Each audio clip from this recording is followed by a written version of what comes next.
JakeJohnstone19.com. That's me, Jake Johnstone from JakeJohnstone19.com. Creativity with a passion for a purpose. To entertain, to motivate, to inspire. Basic log of gratitude, video number 5 here for your terrific, tricky Tuesday. This is the continuation of the book reading from H.P. Lovecraft's The Whisper in Darkness. Do not ask me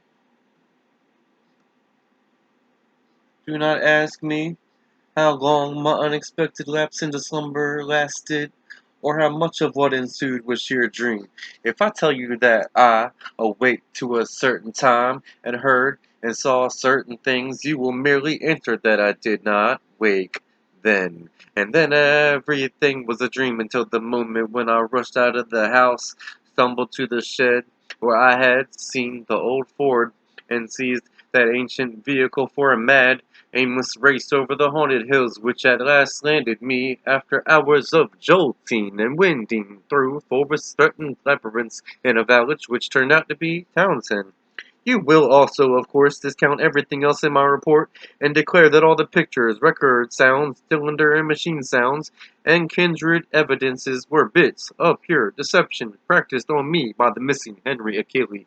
You will even hint that he conspired with other eccentrics to carry out a silly and elaborate hoax, that he had the express shipment removed at Keene, and that he had Noyes make that terrifying wax record. It is odd, though, that Noyes had not even yet been identified, that he was unknown at any of the villages near Achilles' place, though he must have been frequently in the region. I wish I had stopped to memorize the license number of his car, or perhaps it is better, after all, that I did not.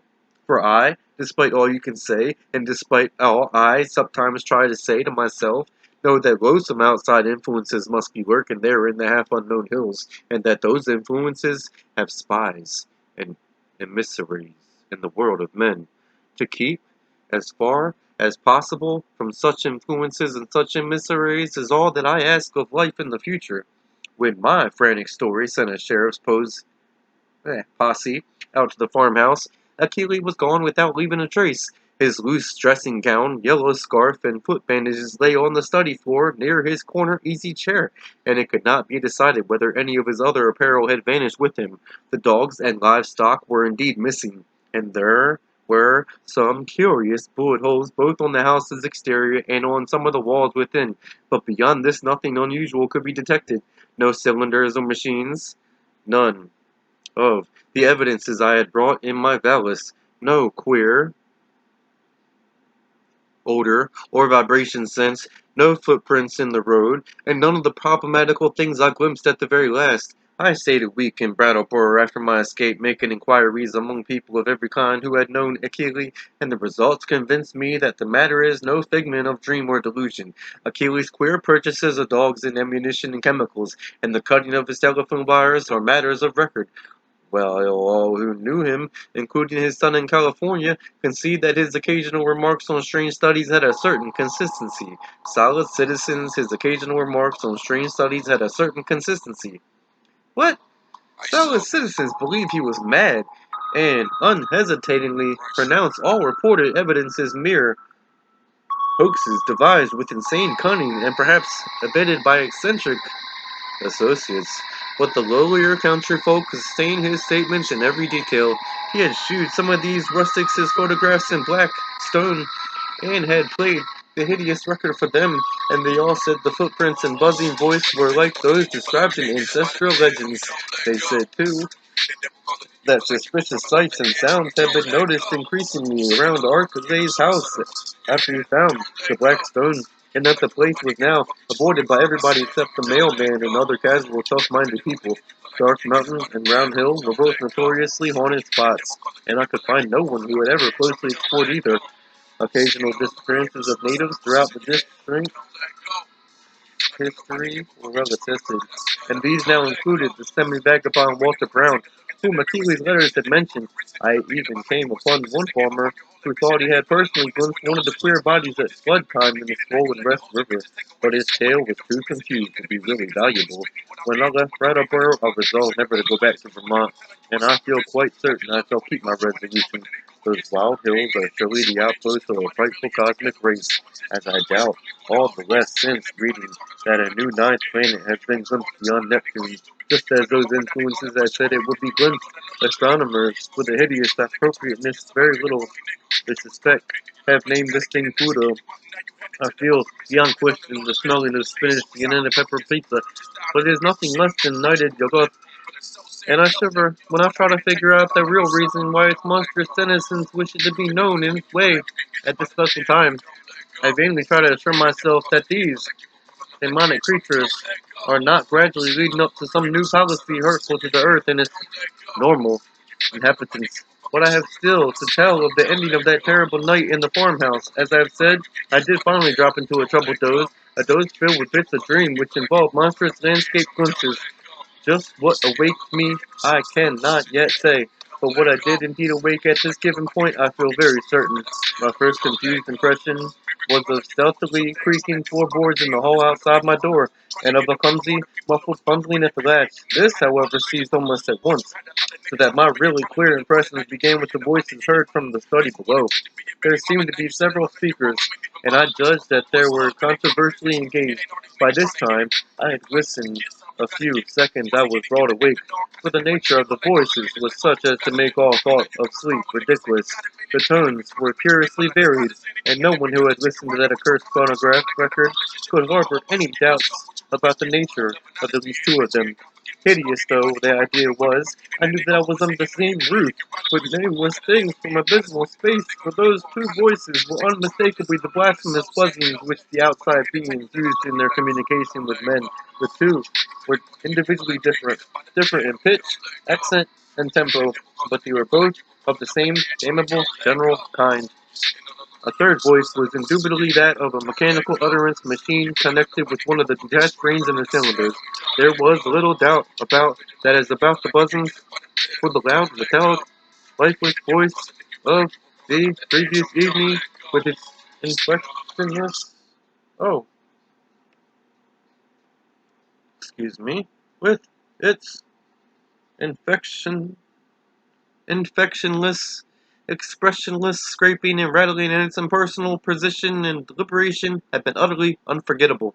For a time I did not pause to question whether the intelligence behind this scraping was the identical one which had formerly talked to me, but shortly afterward I reflected that any brain would emit vocal sounds of the same quality if linked to the same mechanical speech producer, the only possible differences being in language, rhythm, speed, and pronunciation. To complete the eldritch colloquy, there were two actually human voices, one the crude speech of an unknown and evidently rustic man, and the other the suave Bostonian tones of my erstwhile guide, Noise. As I tried to catch the words which the stoutly fashioned for, so bafflingly, coffin in my casket intercepted by Alazuelu. Excuse me, I'm sorry. I was also conscious of a great deal of stirring and scratching and shuffling in the room below, so that I could not escape the impression that it was full of living beings. Many more than the few whose speech I could single out. The exact nature of this stirring is extremely hard to describe, for very few good bases of comparisonly exist. Objects seem now and then to move across the room like conscious entities, the sounds of their footfalls having something about it like a loose, hard surface clattering, as the contact of ill-coordinated surfaces of horn or hard rubber. It was, to use a more concrete but less accurate comparison, as if people with loose, splintery wooden shoes were shambling and rattling about on the polished board floor. On the nature and appearance of those responsible for the sounds, I did not care to speculate. Before long, I saw that it would be impossible to distinguish any connected discourse. Isolated words, including the names of Achille and myself, now and then floated up, especially when uttered by the mechanical speech producer. But their true significance was lost for want of continuous context. Today, I refuse to form any definite deductions from them, and even their frightful effect on me was one of suggestion rather than of revelation. A terrible and abnormal conclave, I felt certain, was assembled below me, but for what shocking deliberations I could not tell. It was curious how this unquestioned sense of the malign and the blasphemous pervaded me despite Achilles' assurances of the outsider's friendliness. With patient listening, I began to distinguish clearly between voices, even though I could not grasp much of what any of the voices said. I seemed to catch certain typical emotions behind some of the speakers. One of the buzzing voices, for example, held an unmistakable note of authority, whilst the mechanical voice, notwithstanding its artificial loudness and regularity, seemed to be in a position of subordination and pleading. Noise tones exuded a kind of conciliatory atmosphere. The others I could make no attempt to interpret. I did not hear the familiar whisper of Keeley, but well knew that such a sound could never penetrate the solid flooring of my room. I will try to set down some of the few disjointed words and other sounds I caught, labeling the speakers of the words as best as I know how. It was from the speech machine that I first picked up a few recognizable phrases. The speech machine. Brought it on myself, sent back the letters in the record, and on it, taken in, seeing and hearing. Damn you. Impersonal force, after all. Fresh, shiny, cylinder. Great God. First buzzing voice. Time we stopped. Small and human. Achille. Brain. Saying. Second buzzing voice. Naro Lentonto. Wilmarth. Records and letters. Cheap imposture. Noise. An unpronounceable word or name. Possibly Nagai. Kutun. Harmless. Peace. Couple of weeks. Theatrical. Told you that before. First buzzing voice. No reason. Original plan. Effects. Noise can watch. Round hill. Fresh cylinder. Noise. Car. Noise. Well. All. Yours. Down here. Rest. Place. Several voices at once in indistinguishable speech. Many footsteps, including the peculiar loose stirring or clattering. A curious sort of flapping sound. The sound of an automobile starting and receding. Silence.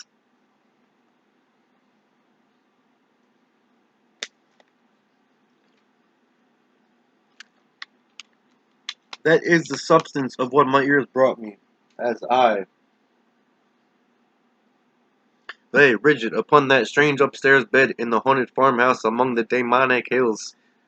Lay there, fully dressed, with a revolver clenched in my right hand and a pocket flashlight gripped in my left. I became, as I have said, broad awake, but a kind of obscure paralysis nevertheless kept me inert till long after the last echoes of the sounds had died away.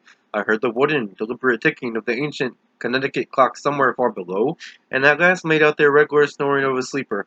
Achille must have dozed off after the strange session, and I could well believe that he needed to do so. Just what to think or what to do was more than I could decide. After all, what had I heard beyond things which previous information might have led me to expect? Had I not known that the nameless outsiders were now freely admitted to the farmhouse? No doubt Achille had been surprised by an unexpected visit from them, yet something in that fragmentary discourse had chilled me immeasurably, raised the most grotesque and horrible doubts, and made me wish fervently that I might wake up and prove everything a dream. I think my subconscious mind must have caught something which my consciousness has not yet recognized within the brimstone. But what of Achille? Was he not my friend? Would he not have protested if any harm were meant to me? The peaceful snoring below seemed to cast ridicule on all my suddenly intensified fears. Was it possible that Achille had been imposed upon and used as a lure to draw me into the hills with the letters and pictures and phonograph record? Did those beings mean to engulf us both in a common destruction because we had come to know too much? Again, I thought of the abruptness and unnaturalness of that change in the situation which must have occurred between Achilles' penultimate and final letters. Something, my instinct told me, was terribly wrong. All was not as it seemed. The acrid coffee which I refused, had there not been an attempt at some hidden, unknown entity to drug it, I must talk to Achilles at once, and restore his sense of proportion. They had hypnotized him with their promises of cosmic revelations, but now he must listen to reason. We must get out of this before it would be too late. If you lack the willpower to make the break for liberty, I will supply it. Or if I could not persuade him to go, I could at least go by myself. Surely, he would let me take this Ford, and his Ford, leave it in a garage at Brattleboro. I had noticed it in the shed, the door being left unlocked and open now that peril was deemed past, and I believed there was a good chance of its being ready for instant use. That momentary dislike of Achille which I had felt during and after the evening's conversation was all gone now. He was in a position much like my own, and he must stick together. We must, knowing his indisposed condition. I had hated hated to wake him at this juncture, but I knew that I must. I could not stay in this place all till morning as matters stood. At last I felt able to act, and stretched myself vigorously to regain command of my muscles. Arising with a caution more impulsive than deliberate, I found and donned my hat, took my valise, and started downstairs with the flashlight's aid. In my nervousness, I kept the revolver clutched in my right hand, being able to take care of both valise and flashlight with my left. Why I exerted these precautions, I do not really know, since I was even then on my way to awaken the only other occupant of the house. As I half tipped down the creaking stairs to the lower hall, I could hear the sleeper more plainly, and noticed that he must be in the room on my left, the living room I had not entered. On my right was the gaping blackness of the study in which I had heard the voices. Pushing open the unlatched door of the living room, I traced a path which the flashlight with toward the source of the snoring, and finally turned the beams on the sleeper's face. But in the next second, I hastily turned them away and commenced a cat-like retreat to the hall, my caution this time springing from reason as well as from instinct, for the sleeper on the couch was not a Keeley at all. He wanted to get high, but my quantum guide noise. No. Just what the real situation was I could not guess, but my common sense told me that the safest thing was to find out as much as possible before arousing anybody. Regaining the hall, I silently closed and latched the living room door after me, thereby lessening the chances of awakening noise. I now cautiously entered the dark study, where I expected to find Achille, whether asleep or awake, in the great corner chair, which was evidently his favorite resting place. As I advanced, the beams of my flashlight caught the great center table, revealing one of the hellish cylinders, with sight and hearing machines attached, and with a speech machine standing close by, ready to be connected at any moment. This, I reflected, must be the encased brain I had heard talking during the frightful conference, and for a second I had a perverse impulse to attach the speech machine and see what it would say. I thought, be conscious of my presence even now, since the sight and hearing attachments could not fail to disclose the rays of my flashlight and the faint creaking of the floor beneath my feet. But in the end, I did not dare meddle with the thing. I idly saw there was a fresh, shiny cylinder with Achilles' name on it, which I had noticed on the shelf earlier in the evening, in which my host had told me not to bother. Looking back at this moment, I can only regret my timidity and my wish that I had boldly caused the apparatus to speak. God knows what mysteries and horrible doubts and questions of identity it might have cleared up. By then, it may be merciful that I left it alone. From the table, I turned my flashlight to the corner where I thought Achille was, but found to my perplexity that the great easy chair was empty of any human occupant asleep or awake. From the seat to the floor, there trailed voluminously the familiar old dressing gown, and near it on the floor lay the yellow scarf and the huge foot bandages I had thought so odd. As I hesitated, striving to conjecture where Keeling might be, and why he had so suddenly discarded his necessary sick room garments, I observed that the queer odor and sense of vibration were no longer in the room. What had been their cause? Curiously, it occurred to me that I noticed them only in Achilles' vicinity. They had been strongest where he sat, and wholly absent except in the room with him, or just outside the doors of that room. I paused, letting the flashlight wander about the dark study, and racking my brain for explanations of the turn affairs had taken. Would to heaven I had quietly left the place before allowing that light to rest again on the vacant chair. As it turned out, I did not leave quietly, but with a muffled shriek, which must have disturbed, though it did not quite awake, the sleeping sentinel across the hall. That shriek and noise, still unbroken snore, are the last sounds I ever heard in that morbidity-choked farmhouse beneath the black wooded crest of a haunted mansion. That focus of transcosmic horror amidst the lonely green hills and cursed muttering brooks of a spectral rustic land. It is a wonder that I did not drop the flashlight, ballast, and revolver in my wild scramble, but somehow I failed to lose any of these. I actually managed to get out of that room and that house without making any further noise, to drag myself and my belongings safely into the old Ford in the shed, and to set that archaic vehicle in motion towards some unknown point of safety in the black, moonless night. The ride that followed was a piece of delirium out of Poe or Rimbaud or the drawings of Dorr. But finally I reached Townsend. That is all. If my sanity is still unshaken, I am lucky. The whisperer in darkness. Sometimes I fear what the years will bring, especially since that new planet Pluto has been so curiously discovered. As I have implied, I let my flashlight return to the vacant easy chair after its circuit of the room, then noticing for the first time the presence of certain objects in the seat, made inconspicuous by the adjacent loose folds of the empty dressing gown. There are the objects, 3 in number, which the investigators did not find when they came later on. As I said at the outset, there was nothing of actual visual horror about them. The trouble was in what they led on one to infer. And even now, I have my moments of half-doubt, moments in which I half accept the skepticism of those who attribute my whole experience to dream and nurse and delusion.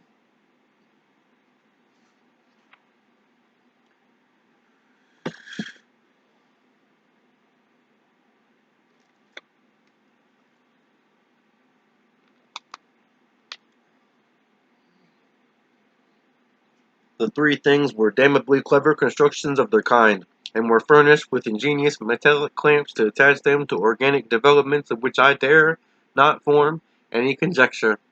I hope, devoutly hope, that they were the waxen products of a master artist. The Necronomicon? Despite what my inmost fears tell me, great God! That whisper in darkness, with its morbid odor and vibrations, sorcerer, emissary, changeling, outsider, that hideous repressed buzzing, and all the time in that fresh shiny cylinder on the shelf. Poor devil! Prodigious surgical, biological, chemical, and mechanical skill. For the things in the chair, perfect to the last, subtle detail of microscopic resemblance or identity were the face and hands of Henry Wentworth Achille, the Whisperer in Darkness. Hope you're having a terrific, tricky Tuesday. Jake Johnstone, sorry, JakeJohnstone19.com. Peace, everybody.